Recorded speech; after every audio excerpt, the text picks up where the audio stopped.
j'ai été frustré par trois choses de l'arrondi en caisse.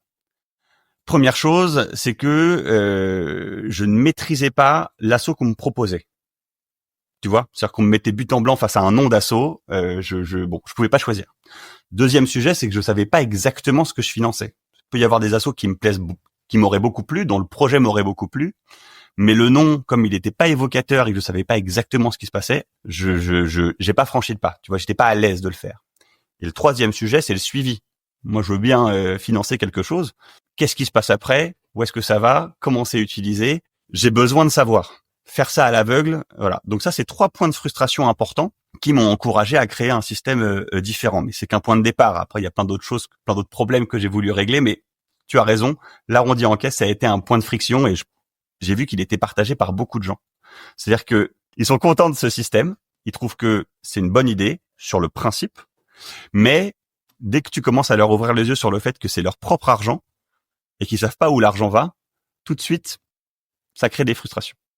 C'est intéressant parce qu'on va mettre ça un peu en vis-à-vis avec quelques statistiques que je suis allée chercher à la fois du côté canadien et du côté français, même si du côté canadien, on n'est pas toujours très fort là-dedans, hein, dans tout ce qui est baromètre, donc j'en ai assez peu. Mais pour revenir sur ce que tu dis, c'est vrai que du côté des consommateurs, il faut reconnaître que si le don est $1, parce que c'est un petit peu comme ça qu'on le vend, hein, si on parle de quelques centimes, 1 euro, 2 euros, la destination des dons, elle est inconnue. Donc on est plus sur un gagnant-gagnant entre l'asso et l'entreprise. Et encore là, pas n'importe quel asso, parce que comme à la caisse du supermarché, on n'a pas vraiment le temps de faire de la pédagogie, les entreprises ont tendance à choisir naturellement des organismes qui ont une certaine notoriété auprès du grand public. Ça a tendance à priver un peu les plus petites de ce type de recettes. Mais il faut quand même préciser que ça rapporte énormément d'argent aux associations.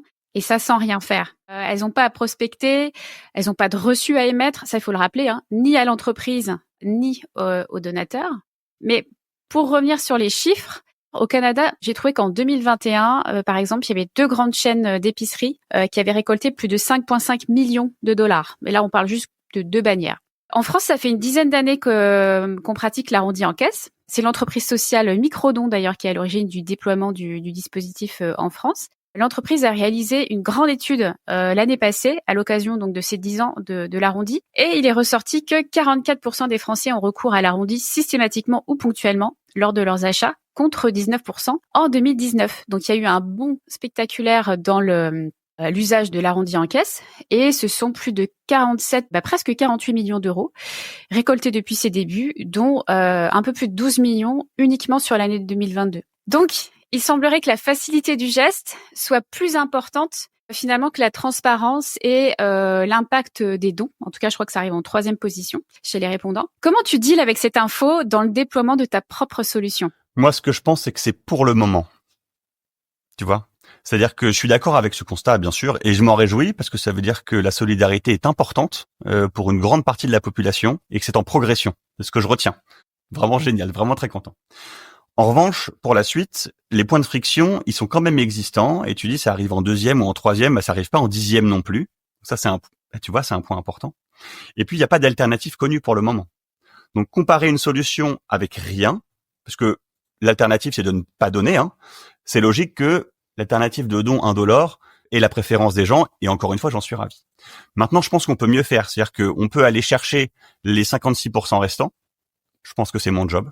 Je pense que sur la partie des 44% qui donnent de manière ponctuelle, je peux faire en sorte que ce soit régulier, voire systématique. Ensuite, tu l'as dit, tu vois, il y a un truc qui m'a interpellé, c'est les entreprises qui communiquent sur les dons. Tiens, c'est intéressant ça. Qui fait les dons exactement? Est-ce que ce sont les entreprises ou est-ce que ce sont les consommateurs? Tu as la réponse, du coup, j'imagine que c'est les consommateurs? Oui. Ouais. Je suis gêné de ce mécanisme. Tu vois, le fait qu'une entreprise puisse se prévaloir de dons qui ont été faits par le consommateur, ça me gêne.